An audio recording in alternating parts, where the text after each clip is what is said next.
ASCA hoy, en esta pandemia que nos ha obligado al confinamiento y distanciamiento social, nos hace dedicar un momento y espacio especial en esta plataforma con el propósito de generar no solo una opinión, también una visión y una reflexión profunda sobre cuál es el objetivo de innovar el sistema educativo, qué tipo de alumnos debemos formar y entrar a una autoevaluación respecto de qué tipo de docentes queremos ser para contribuir al desarrollo cultural de nuestro departamento.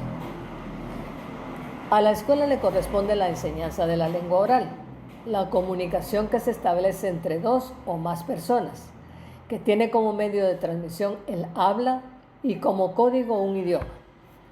Alumnos competentes que puedan participar oralmente en situaciones comunicativas, es decir, que sepan usar adecuadamente la lengua en diversos contextos, con interlocutores diferentes y con propósitos variados.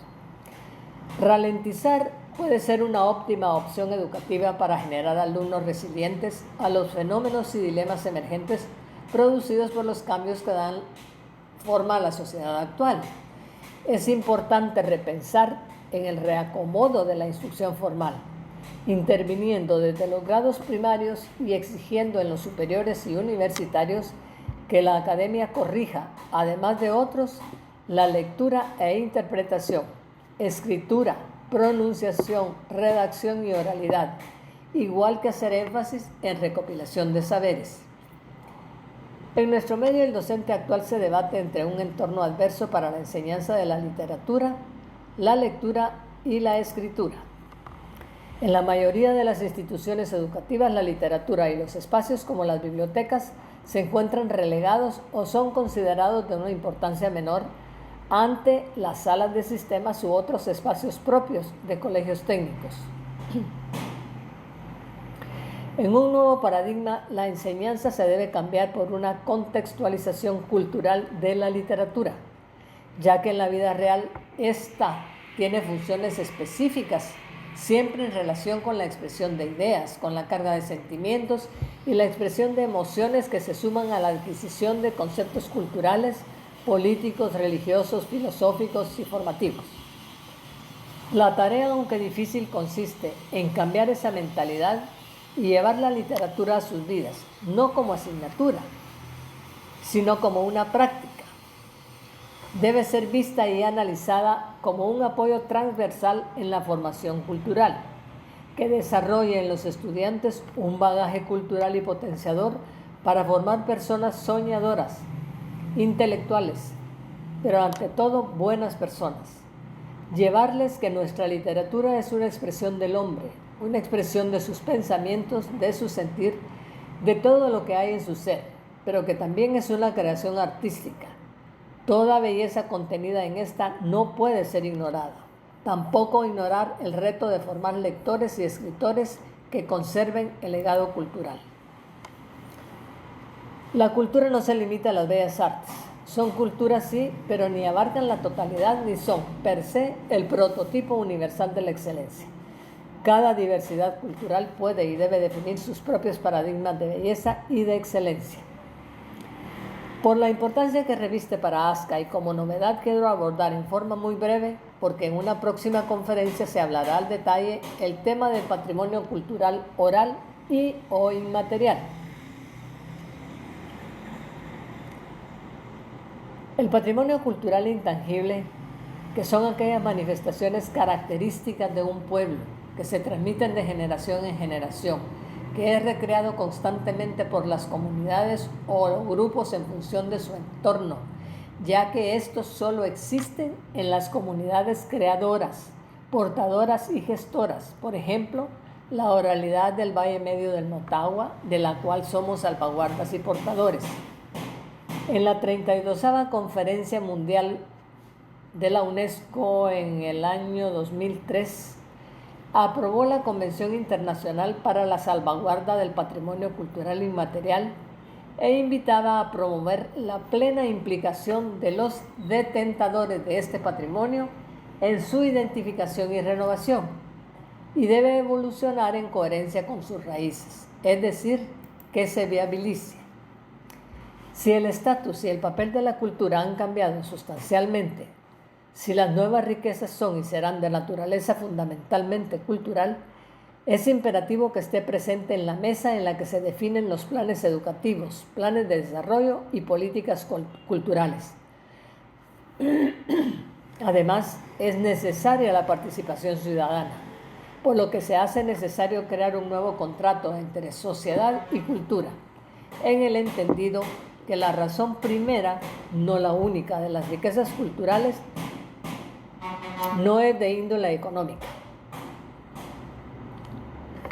Su primera razón de ser, aunque no generara ni una sola divisa, es aportarnos razones para vivir, hacernos posible más allá de cualquier cambio o crisis, continuar siendo seres creativos y racionales, capaces de convivir en paz y solidaridad, de valorar la utilidad de la virtud, y yo me atrevería a agregar la utilidad de lo inútil de Nuncio Ordine, ya que estos dos enunciados nos indican el valor de la vida y la persona humana por encima de cualquier otro valor, apoyados estos en una visión axiológica.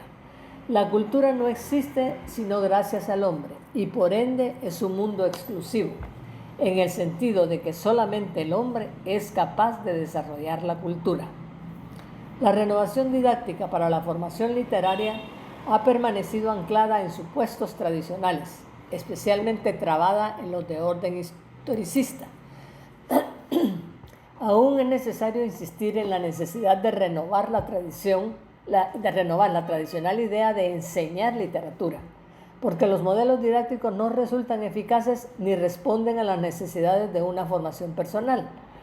La enseñanza de la literatura aún arrastra el peso de una concepción tradicional. Se debe leer a esos grandes autores por su valor formativo, aunque no se vea muy claro qué es lo que forman, y por su función de modelos, preceptos y preconcepciones que deberían estar ya superadas. En suma, se plantea la propuesta que anteponga la evidencia de que la literatura se puede leer, valorar y apreciar, a la idea de que es un contenido de enseñanza. Se trata de perfilar una orientación que muestre la pertinencia de la educación literaria, en primer lugar, porque quien lee aumenta su cultura, la hace sólida si es endeble y la enriquece cada vez más. Quien permanece ajeno a los libros, por motivo que sea, es cómplice de su ignorancia. La lectura aporta un panorama más amplio y fomenta una actitud crítica. Quien lee no cree lo primero que escucha. Al menos tiene un cierto bagaje cultural que matiza cualquier intento de absolutismo respecto a ciertos temas. Es decir, quien lee puede documentarse y no ser llevado al redil. La lectura es fuente de conocimiento.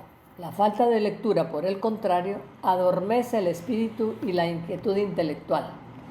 Hace explícitos los valores de la obra literaria ante la vista del aprendiz, formándole para que sepa establecer su lectura personal, porque de ello depende, consecuentemente, la renovación metodológica que posibilita la formación lectoliteraria.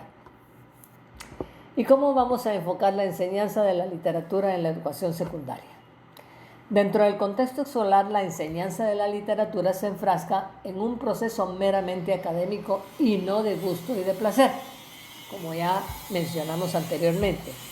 Enseñar literatura hoy en día y en el medio social cultural nuestro es una tarea muy difícil e inequitativa frente a otros procesos de enseñanza, ya que los factores externos que influyen en su vida social, académica y familiar declinan y perjudican la convivencia escolar y el rendimiento académico del estudiante.